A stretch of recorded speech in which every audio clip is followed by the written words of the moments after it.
خاص بزو عزیز سیب لاړو هم درته وایم چې ما د ترای دغه دومره دلته کچیش کې زه جوله په دا اندازه کې وای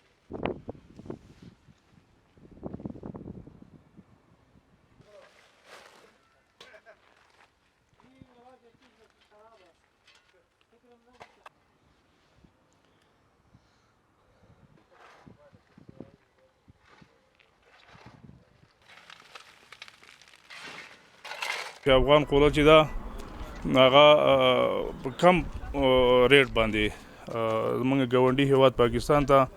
په کم ریټ باندې تمامیږي او بله خبره دا ده چې د دې یو حرارت دی جی سی وي چې ورته وایي هغه جی سی وي چې ده هغه په نړیوال مارکیټ کې د افغان قولي جی سی وي چې ده هغه ډیره لوړه ده یعنې زموږ د افغان قولي جی سی وي چې ده 8000 پورې جی سی وي ورکوي که نه فی ټن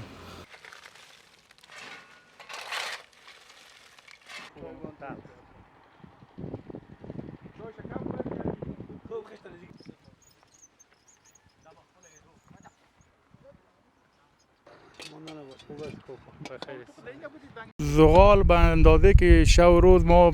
خشت پخته که میکنیم 5 تن زغال مصرف میکنیم او قیمتش اینجا 7000 صد کم 7000 خریداری میکنیم.